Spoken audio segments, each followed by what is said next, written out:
Everyone, good evening. इस video में हम लोग पढ़ेंगे एयर अराउंड अस। ठीक है, ये चैप्टर 16 है, क्लास 6 की साइंस ऑक्सफोर्ड एडवांटेज। ओके, तो चलिए हम वीडियो को स्टार्ट करते हैं। ये वीडियो आपका 2 पार्ट में होने वाला है। ये पार्ट 1 बन रहा है, पार्ट 2 1 से 2 दिन में अपलोड कर दिया जाएगा। ठीक है, और ध्यान से आप सुनोगे, अच्छे से आपको समझ में आने वाला है इस वीडियो को।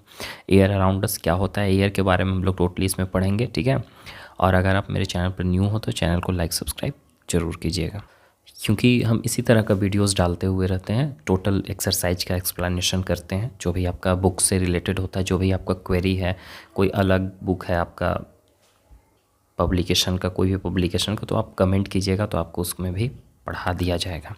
ठीक है, तो चलिए अब हम लोग एयर अराउंड अस के बारे में देख लेते हैं। ठीक है, हमको पता है कि एयर के बारे में पहले हम लोग देखते हैं कि एयर क्या है। बेसिकली आपको पता है कि आपके चारों तरफ आप जहाँ पे बैठे हो वहाँ पे भी एयर होगा। ठीक है, विदाउट एयर हम लोग ज़िंदा नहीं रह सकते हैं, क्योंकि एयर में क्या क्या प्रेजेंट रहता है, बहुत सारे गैसेस का मिक्सर होता है। ठीक है, बहुत सारे गैस होते हैं, एक साथ मिक्स होकर हवा बनता है। ठीक है, जिसमें हमारा ऑक्सीजन भी होता है एक। ठीक है, जो हमारे लिए इम्पोर्टेंट्स है और जितने भी एनिमल्स हैं, लिविंग बींग्स हैं, उनके लिए इम्पोर्टेंट्स होते हैं। ठीक है ना, प्लांट्स को तो ऑक्सीजन नहीं चाहिए, उनको क्या चाहिए, कार्बन डाइऑक्साइड। ठीक, खाना को प्रिपेयर करने के लिए। लेकिन हम लोग को ऑक्सीजन चाहिए ज़िंदा रहने के लिए। ऑक्सीजन के बिना हम लोग ज़िंदा नहीं रह पाएंगे। तो अब हम चलिए चैप्टर पे आते हैं। Air is all around us. ये क्या होता है कि आपको पता है कि हमारे चारों तरफ एयर होता है, एक thick blanket of air.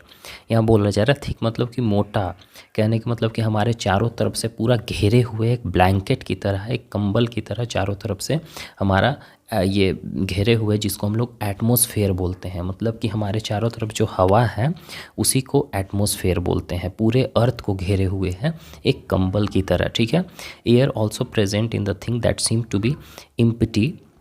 Late us find how doing the. यहाँ पे देखो एक एक्टिविटी दिया हुआ है आपको, मतलब कि कोई ऐसा चीज़, जैसे कि आपके घर में कोई बॉटल होगा या कोई भी चीज़ ऐसा खाली चीज़, जिसको हम लोग बोलते हैं इसमें कुछ नहीं है, खाली है। लेकिन कुछ नहीं है ऐसा नहीं कह सकते, उसमें क्या है, एयर है। ठीक है, तो उसी का एक यहाँ पे एक्टिविटी करके दिखाया है कि हमको पता चले कि किसी में भी अगर खाली बॉटल है तो खाली बॉटल में कुछ नहीं है तो उसमें एयर होता है। जैसे कि आप बॉटल को इस पोजीशन में अंदर लेकर जाना। ठीक है, अंदर ले जाने के बाद और साइड से थोड़ा सा इसको टिल्ट कर देना इस तरीक़े से, तो देखना बबल टाइप यहाँ से निकलना स्टार्ट होगा। मतलब कि इससे आपको ये पता चलेगा इसमें जो एयर प्रेजेंट है वही बाहर आ रहा है। तो हम कुछ ये नहीं कह सकते कि हमारे में कहीं पे भी एयर नहीं है, सभी जगह एयर होते हैं। ठीक है, अब यहाँ पे लिखा हुआ है कॉम्पोजिशन ऑफ एयर। ठीक, एयर में क्या क्या मिक्स होते हैं, क्या क्या होता है, कौन कौन सा गैसेस मिक्स रहते हैं, उस चीज़ के बारे में पढ़ोगे आप लोग। यहाँ पे एकदम ध्यान से सुनोगे, आपको सारा चीज़ समझ में आएगा। नहीं समझ में आएगा ऐसा हो ही नहीं सकता है। अब चलो देखो, एयर कंटेंट्स मेनली नाइट्रोजन। अब जो एयर होता है ना, जो हवा बहती हमारे चारों तरफ है, हम भी बैठे हैं तो यहाँ पे भी हवा है, आप भी बैठो वहाँ पे भी हवा, मतलब कि चारों तरफ हवा। हवा के बिना तो हम लोग ज़िंदा नहीं रह सकते, बेसिकली हम लोग को पता है। तो अब उस एयर में एक तो हम आपको बताए थे कि ऑक्सीजन होता है, उसके साथ साथ और कौन कौन सा गैसेस होते हैं। उसमें ज़्यादातर आपको देखने को मिलेगा नाइट्रोजन ज़्यादा मात्रा में और ऑक्सीजन। ठीक है, ये दो ज़्यादा मात्रा में आपको देखने को मिलता है। उसका भी आपको यहाँ दिखाएंगे चार्ट कि सबसे ज़्यादा हवा में कौन सा गैस प्रेजेंट होता है ना। और इसमें देखो carbon dioxide, noble gases, water vapour होता है, कुछ डस्ट पार्टिकल्स भी होते हैं। ठीक है, ट्रेसेस ऑफ अदर गैसेस, और भी छोटे मोटे और भी बहुत सारे ऐसे गैसेस होते हैं जो हमको पता नहीं चलता उसमें प्रेजेंट होते हैं। ठीक है, the composition of air is Son figure in the. अब यहाँ पे देखो एयर का कंपोजिशन यहाँ पे दिखाया गया है ना। अब देखो नाइट्रोजन और ऑक्सीजन मेन हमारा गैसेस होते हैं। ठीक है, जिसमें ज़्यादा मात्रा में प्रेजेंट होता है। सबसे ज़्यादा आप देख रहे हो यहाँ पे नाइट्रोजन प्रेजेंट है। मतलब ये समझो कि एक हवा है। ठीक है, ये आपका एक हवा है। एक चार्ट बनाकर यहाँ पे आपको शो किया जा रहा है कि आप आखिर हम ऐसे कैसे आपको दिखा सकते हैं, तो ऐसे ही बनाकर ना दिखाया जा सकता है। तो मान के हमारा हवा 100% है। ठीक है, 100% हवा है, तो 100% में सबसे ज़्यादा कौन सा गैस मिक्स रहता है हवा में, तो नाइट्रोजन सबसे ज़्यादा होता है। 78% नाइट्रोजन होते, सोच सकते हो। उसके बाद अगर हम देखते हैं तो सबसे ज़्यादा ऑक्सीजन की मात्रा है 21%। ठीक है, 21%। और 1% जो आपको 1% जो बच जा रहा है ना, 1% जो बच जा रहा है, क्योंकि 78 प्लस 21 करेंगे तो कितना आएगा, 99 हो जा रहा है। तो 99% तो हमारा नाइट्रोजन ऑक्सीजन मिलकर ही हो गया। तो जो 1% जो है गैस है वो क्या क्या है, तो वही सब वाटर वेपर है और भी बहुत सारे छोटे गैसेस होते हैं, ठीक है, वो सब आपको देखने को मिलेगा। वाटर वेपर जैसे कि जो वेपराइजेशन होता है, अब घर में खाना वगैरह बनता है तो उसका जो भाप निकल कर जाता है तो वो भी मिक्स होता है हवा में ही, तो वही चीज़, ठीक है। और भी बहुत ज़्यादा गैसेज होते हैं जो 1% में प्रेजेंट होते हैं। सो अब आपसे कोई पूछेगा कि गैस में कौन कौन सा गैसेस प्रेजेंट होते हैं और सबसे ज़्यादा आप परसेंटेज भी बता देना कि ये नाइट्रोजन का परसेंटेज इतना है, ऑक्सीजन का परसेंटेज इतना है, 1% अदर गैसेज होते हैं। 1% अदर गैसेस में आपका क्या हो गया, डस्ट पार्टिकल्स भी उसमें आ जाते हैं, ठीक है, और प्लस में नोबल गैसेस हो गया और आपका वाटर वेपर हो गया, ये 1% में आ जाता है हमारा, ठीक। अब हवा के बिना कोई भी चीज़ चलता भी नहीं है, ये हमको भी पता है, ठीक है। ये जैसे मोमबत्ती है, अब मोमबत्ती को अगर ऐसे नॉर्मली जल रहा है, अब इसको ग्लास से पूरी तरह से ढक दो, देखना कुछ देर बाद वो बंद हो जाएगा, मतलब कि जलना बंद हो जाएगा। ऐसा इसलिए कि हवा के कारण ही सारा चीज़ जलता है, ठीक है। हवा में जो हमारा ऑक्सीजन प्रेजेंट होता है, ठीक है। अब यहाँ पे हम लोग देखते हैं क्या है, कार्बन डाइऑक्साइड के बारे में। कार्बन डाइऑक्साइड कितना परसेंटेज में प्रेजेंट होते हैं, क्योंकि कार्बन डाइऑक्साइड भी तो गैसेस में है, अदर गैसेस 1% में आपका कार्बन डाइऑक्साइड भी आ जाता है, ठीक है। अब देखो एयर कंटेंस, हवा में देखो यहाँ पे 0.03% का इतना कार्बन डाइऑक्साइड प्रेजेंट होते हैं, ठीक है। प्लांट्स और एनिमल्स को उन लोग क्या करते हैं, देखो प्लांट्स हो गया और एनिमल्स हो गया, उन लोग ऑक्सीजन लेते हैं, ठीक है, और कार्बन डाइऑक्साइड छोड़ते हैं कब, जब रेस्पिरेशन के दौरान, ठीक है। रेस्पिरेशन क्या होता है हम आपको समझाएंगे। अभी देखो यहाँ पे देखो, when you burn something carbon dioxide is produce, जब आप कुछ कोई चीज़ जलाते हो ना, तो जलाने के बाद उसमें से जो धुआं निकलता है, ठीक है, तो उसमें से हमारा कार्बन डाइऑक्साइड रिलीज़ होता है ना। अगर एयर में कार्बन डाइऑक्साइड की मात्रा ज़्यादा होने पे क्या होता है कि हम लोग को सांस लेने में ज़्यादा प्रॉब्लम होती है। कैसे, धुआं वगैरह कहीं जल रहा है तो उस टाइम आप देखते हो सांस लेने में आपको ज़्यादा तकलीफ़ होती है, क्योंकि वहाँ पे ऑक्सीजन का मात्रा कम हो जाता है, इसके वजह से ऐसा होता है। अब हम लोग समझते हैं रेस्पिरेशन एक्चुअल में है क्या, कि रेस्पिरेशन हमको तो पता है कि प्लांट्स क्या लेता है, कार्बन डाइऑक्साइड लेता है अपना खाना बनाने के दौरान, फोटोसिंथेसिस के दौरान।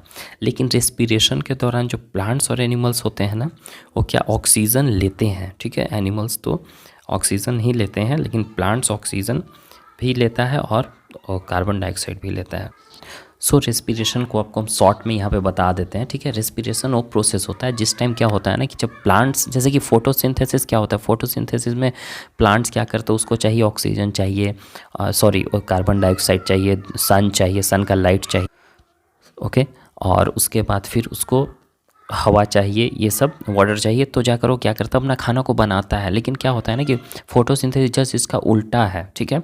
इस टाइम इसको क्या चाहिए, ऑक्सीजन चाहिए, ऑक्सीजन चाहिए, और अपना खाना को अंदर क्या करता है, ये केमिकल प्रोसेस होता है। इस प्रोसेस में क्या होता है ना कि मतलब कि वो आपको दिखाई नहीं देगा, वो इंटरनल होता है। इस टाइम वो मतलब कि एनर्जी रिलीज़ करता है, ठीक है, और उसके बाद वेस्टेज को भी रिलीज़ ये करता है, जैसे कि कार्बन डाइऑक्साइड हो गया, ये वेस्ट हो गया, ठीक है, और उसमें से एनर्जी को रिलीज़ करता है, ओके, फूड हो गया, ठीक है, ये सब चीज़। तो इसी को हम लोग क्या बोलते हैं, रेस्पिरेशन बोलते हैं। ये आपको हम शॉर्ट में बताएं, डिटेल में हमारा और भी चैप्टर्स में समझाया हुआ होगा, है ना। अब चलिए यहाँ पे हम लोग पढ़ लेते हैं वाटर वेपर में, इसलिए हम बता दें क्योंकि यहाँ पे आया हुआ था, ताकि आपको ये ना लगे कि सर रेस्पिरेशन एक्चुअल में क्या है। तो बस इतना समझो कि फोटोसिंथेसिस का जस्ट अपोजिट है रेस्पिरेशन, है। अब चलो यहाँ पे हम लोग वाटर वेपर के बारे में समझते हैं।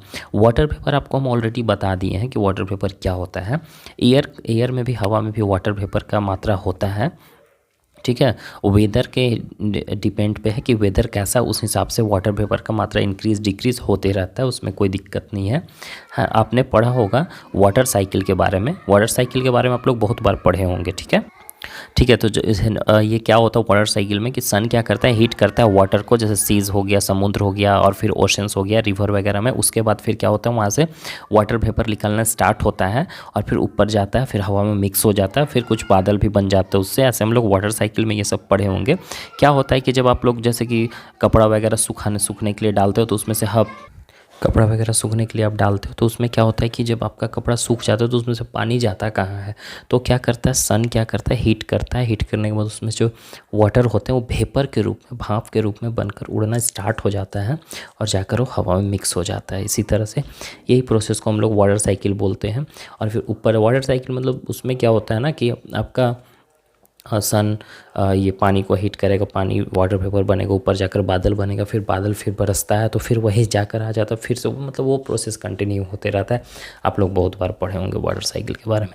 अब यहाँ पे देखिए, ये एक हम आपको बताए भी हैं प्रैक्टिकली करके, आप शॉर्ट्स वीडियो में मेरा जाकर देखना, वहाँ पे ये चीज़ आपको बताया हुआ है, ठीक है। अब यहाँ पे देखिए डस्ट और स्मोक, ये सब भी हवा में प्रेजेंट होता है। आपने कभी देखा है जैसे कि आपके घर में ऐसा कभी लाइट आता होगा सन का, तो उसमें देखने को आपको मिलेगा कि यहाँ पे बहुत सारा पार्टिकल्स छोटा छोटा आपको इधर उधर उड़ते हुए नज़र आता है ना। अब यह घर अंधेरा रूम में आप टॉर्च भी जला कर देखना, तो टॉर्च का जो लाइट जाएगा सीधा, उसमें बहुत सारा डस्ट पार्टिकल्स आपको देखने को मिलेगा, ठीक है। तो इसलिए ऐसा होता है क्योंकि हवा में भी डस्ट पार्टिकल्स और स्मोक वगैरह होते हैं, तो वो भी प्रेजेंट होते हैं, डस्ट भी कंटेन किए हुए रहते हैं, ठीक है, जो कि हमारे फैक्ट्रीज़ वगैरह या गाड़ी वगैरह से निकलता है। तो आई होप कि ये सब आपको क्लियर हो रहा हो, ठीक है। तो अब हम लोग नेक्स्ट पेज पे आ चुके हैं। अब यहाँ पे क्या बोला है, एयर सपोर्ट लाइफ। एयर जो है ना, हवा के कारण हमारा लाइफ सपोर्ट करता है। जैसे हम लोग जिंदा हैं ड्यू टू एयर, ठीक है। हम लोग को सभी को एयर चाहिए, या तो प्लांट्स हो, एनिमल्स हो, जितने भी लिविंग बींग्स हैं, जितने भी लिविंग थिंग्स हैं, सबको एयर चाहिए जिंदा रहने के लिए। एयर में ऑक्सीजन कंटेन किए हुए रहते, कार्बन डाइऑक्साइड कंटेन किए हुए, जो हमारे लिए और प्लांट्स और एनिमल्स के लिए यूज़फुल होते हैं। हम कह सकते हैं होता ही है, ठीक है। प्लांट्स क्या करता है, कार्बन डाइऑक्साइड को यूज़ करता है जो हवा में प्रेजेंट होता है, और इससे उनका कौन सा प्रोसेस होता है, फोटोसिंथेसिस होता है, ठीक है। फोटोसिंथेसिस कहने का मतलब ये कि जब वो अपना खाना बनाने स्टार्ट करते हैं प्लांट्स, तो जाकर उसी टाइम उसको ये चीज़ का ज़रूरत होता है। हम लोग घर में कैसे खाना बनाते हैं, तो पानी की ज़रूरत होती है, नमक की ज़रूरत होती है, मसाला की ज़रूरत होती है। तो प्लांट्स लोग भी अपना खाना जब बनाते हैं, ये दूसरे चीज़ पे डिपेंड नहीं रहते। कैसे हम लोग दूसरा चीज़ पे डिपेंड है, एनिमल्स पे और प्लांट्स पे। हम लोग प्लांट्स से लाते हैं तो हम लोग उससे मिल जाता है खाना, लेकिन इन लोग के तो कुछ ऐसा नहीं मिलता है, कहीं एक जगह से दूसरे जगह नहीं जाता है खाना खाने। या एनिमल्स भी करता है, दूसरे जानवर को मार कर खाता है, या प्लांट्स को भी खाता है, लेकिन इन लोग का ऐसा सिस्टम नहीं, प्लांट्स का ऐसा सिस्टम नहीं होता है। कुछ कुछ प्लांट्स में होते हैं जो आपको आगे के डेट में पढ़ने को मिलेगा, ओके। तो जैसे पिचर प्लांट्स वगैरह जो होता है ना, वो क्या रहता है, वो दूसरे पे डिपेंड रहता है, कीड़ा मकोड़ा खाता है।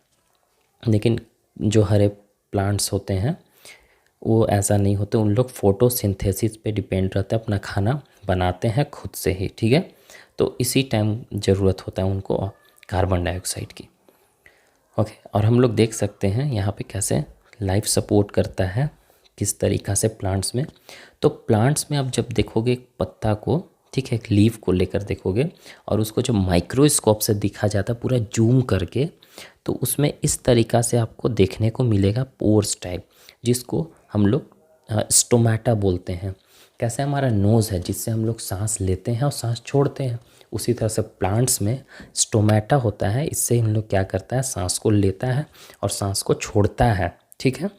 यहीं से उन लोग कार्बन डाइऑक्साइड को लेगा, ऑक्सीजन को देगा, और ऑक्सीजन हम लोग को ज़रूरत होता है क्योंकि प्लांट से ऑक्सीजन मिलता है। इसलिए ज़्यादा बोला जाता है कि प्लांट्स को आप लगाओ ताकि आपको ज़्यादा सा मात्रा में ऑक्सीजन मिल सके, ओके। तो ये स्टोमेटा के कारण इनका फोटोसिंथेसिस होता है, और ऑक्सीजन फोटोसिंथेसिस के दौरान वो कार्बन डाइऑक्साइड के लेता है, और रेस्पिरेशन के दौरान वो ऑक्सीजन को लेता है। प्लांट्स हम आपको जस्ट बताए थे कि इसका जस्ट अपोजिट होता है फोटोसिंथेसिस का, रेस्पिरेशन। अब देखो एनिमल्स में, एनिमल्स क्या है, तो एनिमल्स को क्या चाहिए, जितने भी एनिमल्स हैं वो भी सांस लेते हैं, ठीक है। जैसे कि यहाँ पे एक कॉकरोच है, फिश हो गया, एलिफेंट हो गया, सबका सांस लेने का प्रोसेस अलग अलग है, लेकिन उसको ऑक्सीजन ही चाहिए, है ना। जैसे कि वो अलग अलग ऑर्गन्स को यूज़ करते हैं, और रेस्पिरेशन, उनमें भी रेस्पिरेशन होता है, वो भी खाना को क्या करते हैं, खाना को जो मतलब लेते हैं, उसके बाद वो से ऑक्सीजन रिलीज़ करते हैं, ऑक्सीजन नोट एनर्जी रिलीज़ करते हैं, ठीक है। तो यहाँ कॉकरोच देख रहे होगे आप लोग, इंसेक्ट है, जैसे कॉकरोच हो गया, हाउस फ्लाई, वो एक इनमें छोटा सा होल होता है, जैसे हमारे नोज़ कैसे नोज़ से हम लोग सांस लेते हैं, इनमें छोटा सा होल होता है, उसी के थ्रू इन लोग सांस को लेता है, ठीक है। इसका बॉडी में ही होल होता है, ये आपको दिखाई दे रहा होगा, ठीक है। ये अर्थवॉर्म है, ठीक है। तो अर्थवॉर्म कैसे सांस लेता है, अपना स्किन का सरफेस से, इसका स्किन का जो ऊपर वाला रहता है इसी के थ्रू उन लोग सांस लेता है। जो स्किन है ना, इसका मॉइस्ट रहता है, ठीक है। मतलब कि आप छुओगे इसको तो भीगा भीगा आपको, मतलब कि भीगे पानी टाइप आपको छूने को देखने को हमेशा ऐसा ही मॉइस्टी टाइप इसका रहता है। और इसी सब्सटेंसेस को हम लोग मुकस बोलते हैं, जो ऊपर में इसका रहता है ऊपर में, ठीक है, जो भीगा भीगा टाइप आपको लगता है, इसको मुकस बोलते हैं।